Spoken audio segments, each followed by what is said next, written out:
Don't rush to throw away your old things. If you've got something ready to throw away, just stop and look at the same things from a different angle. Sometimes our perspective changes our judgment. There's sometimes great potential in old things. So if we apply our creativity, our energy, all the skills we have, a beautiful, unique thing can emerge. You're on the Made by Hand Olm channel. My name is Lena. I upcycle and give new life to old things. Stay with me for a while and you'll see what can be made from an old, unused item. Today, I'm going to use this bedspread for my new project. It's a bedspread for a large, big bed. And today, finally, this bedspread has found time to make something else. It even survived a few moves with me. But since I've never had such a large bed in my life, it's lying around useless. The outside is fabric, cotton with polyesterol, so it's a bit slippery, but it's cotton nonetheless. And inside, the lining is quilted, of course, and the inside is cotton, so it's incredibly valuable.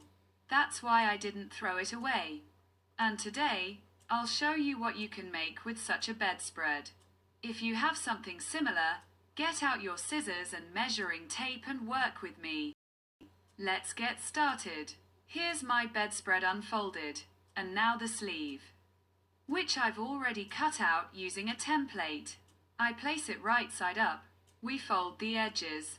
I have and use these kinds of weights. Regular weights, I covered them with fabric, and they're very helpful. I recommend them. So I didn't throw it away. I kept it for myself, and it helps me a lot. And so we cut out all our elements. Oh, my husband sings songs beautifully. He's in a good mood today. Okay, and the first thing I do, for convenience, I mark half of this sleeve. I usually do it this way. That way I'll know it's the center, and we'll do the same here. We'll do the same here. And we've marked the center of the sleeves. And now we cut out all the elements we need for this project. All the elements have been cut out, and now I'll tell you right away. If anyone is going to make them from quilted fabrics, I want to make sure that during the making process, because now I'll start decorating and embroidering them. There's probably a lot of technical work involved, so that the seams don't tear and your beautiful stitched canvas doesn't get damaged. Besides, I wanted to mention how thick the lining is here. Now I need to sew each element, each one exactly like the pocket here. I don't have an overlocker and I don't need one, but I have to sew each element on with a regular stitch around the edges. Because when I start quilting, everything will rip and thus ruin our beautiful stitching. They're so unique, a unique square, just like the waves. It looks really nice. I like it. So what? 3 pockets cut out. One here will be on the chest, on the outside. I'll do the inside pockets too, but they'll be regular, flat. I've cut out the hood, 2 sleeves, 2 flaps, and the back, so all the elements are ready. Now I'll sew it and start decorating each element individually. Then we'll assemble it, at the very end, when every section you want to decorate is ready. But before I start anything, it's worth making the pattern for our entire jacket lining right away, because later, once the sleeves are sewn together, it will be impossible to do it. Make all the elements a little larger, because when we start sewing the front flaps, the fabric will shrink a bit. As you know, when you sew the flaps, the fabrics get smaller and shrink. So at this point, it's best, easiest, to make patterns for your fabric, which you'll use for the lining. And I'll do that now. All the lining elements are ready. This is the back, 2 fronts, 2 shelves, one and the other. The sleeves, I'm changing the fabric here, because the sleeve will be long and will probably roll up, so I want a different fabric. The hood and pockets. And now you can start decorating the jacket or make the lining first. I'll do that. My lining is ready. I'll show you already. I've sewn it here. I even marked at the top because more will be cut out. I measured it for my husband, so I'll cut it out later, but it's already finished. I've laid it right side out here to show you, but obviously it'll be turned inside out for the jacket. Here's one pocket. I'll also just sew a button on the bottom, and on the sleeves, I made a bottom like this in a slightly different pattern. And the back, I'll show you in a moment. The back looks like this.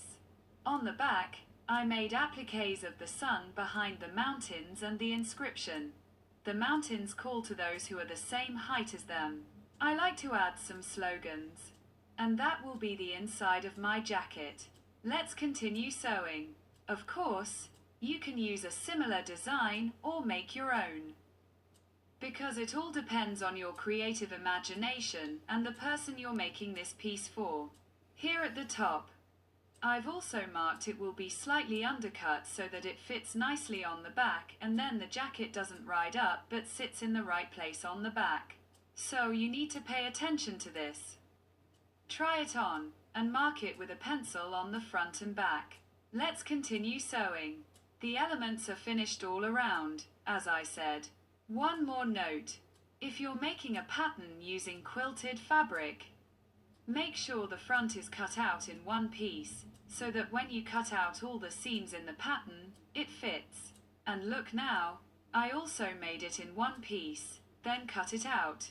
Or you can cut it separately.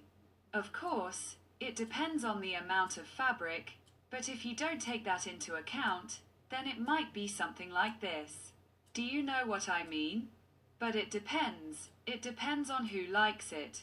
Besides, it might be. It doesn't have to be, because it's your project.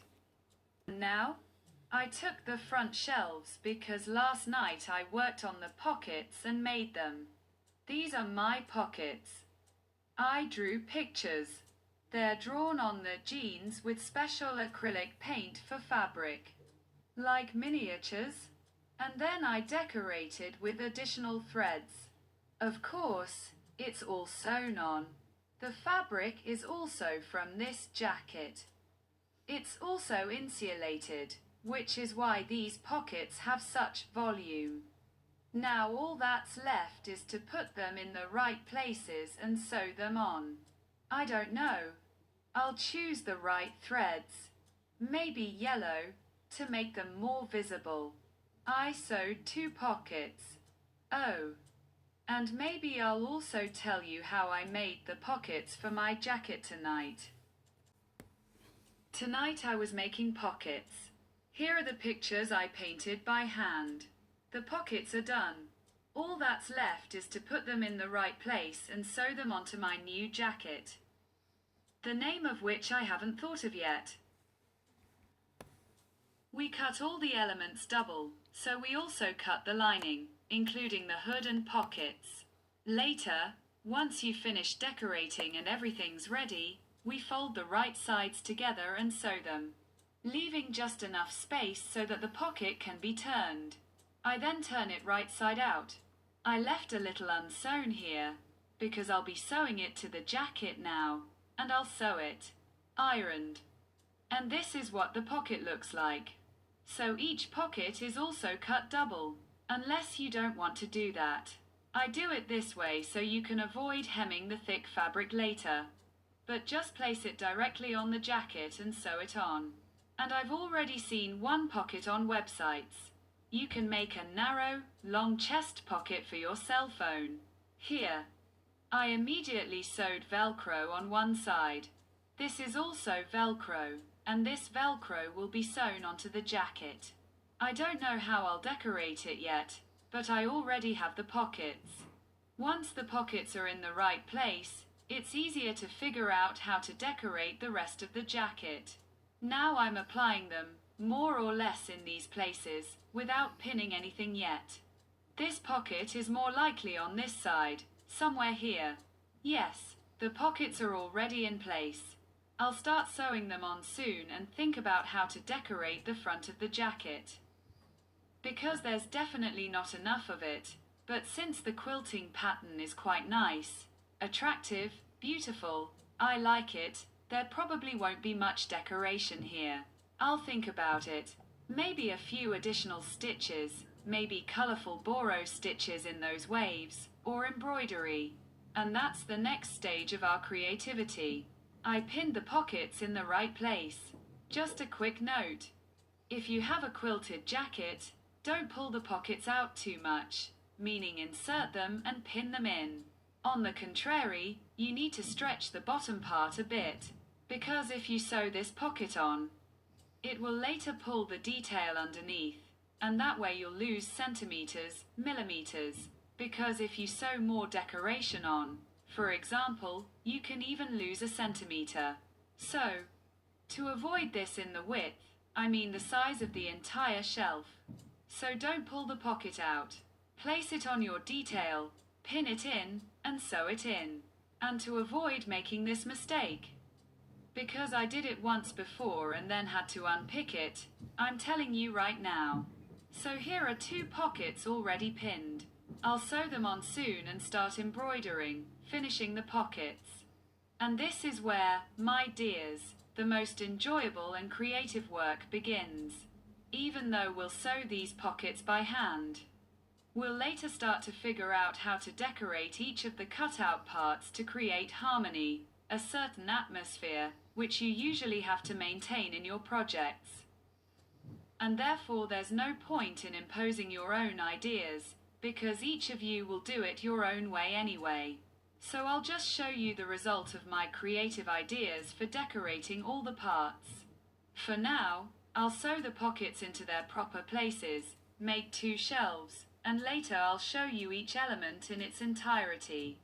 I've combined each individual element into a harmonious whole on one piece, but it's up to you. So invent, create, and as I said, this is the most interesting creative moment in our projects. Now I'm showing you a shelf onto which I've already sewn pockets. I've also added applique. The wolf symbolizes independence and freedom. This jacket is perfectly suitable for someone who enjoys connection with nature, independence, and appreciates the power of all the elements.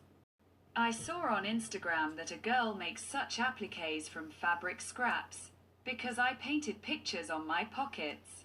However, here I tried making applique, which is made from leftover patchwork pieces. Placed one on top of the other and then embroidered with a separate stitch, creating a pattern. Since my jacket alludes to nature, connection with the elements, forests, mountains, sun, everything that hikers and nature lovers enjoy, I decided that each of my pictures would combine this very theme. And here, I didn't draw, I just made an applique from fabric scraps. I'll show you. And now the back. This is what my back looks like, bringing all the elements of my project together. And now I can successfully name this jacket. I named this jacket, Wanderer, simply Wanderer. A person who walks the world and connects with nature, with wildlife. And here I made an owl. Besides, the owl is also a symbol of wisdom, nocturnal lifestyle, and long-range forests. Everyone probably knows that when we go hiking, we sleep in tents, and we have to stay awake at night, so the owl perfectly suited this theme. So here at the top I also made patchwork appliques of mountains, an owl, a tree, and the inscription. It doesn't matter how you look. It matters what you see. As I said, I like adding slogans to my projects, and everyone has the right to interpret this slogan, interpret it their own way. So the back is ready. And now, girls, all that's left is the hood. I'll make the hood once all the elements are decorated, because I definitely won't leave the hood undecorated either. Then, the next step is to sew our entire jacket, and I'll probably show you the entire project. Long dresses, short skirts, witty mottos on t-shirts, new and flashy hair colors, very long nails, or the elusive purity of nude makeup, brightness or menamont, neat, orderly clothes, or chaotic. It's all code, part of social fluctuations, part of the dialogue of our interaction with reality. Some dress to charm, others to disguise. There is a minority of wizards who see the superficial aspect of human existence.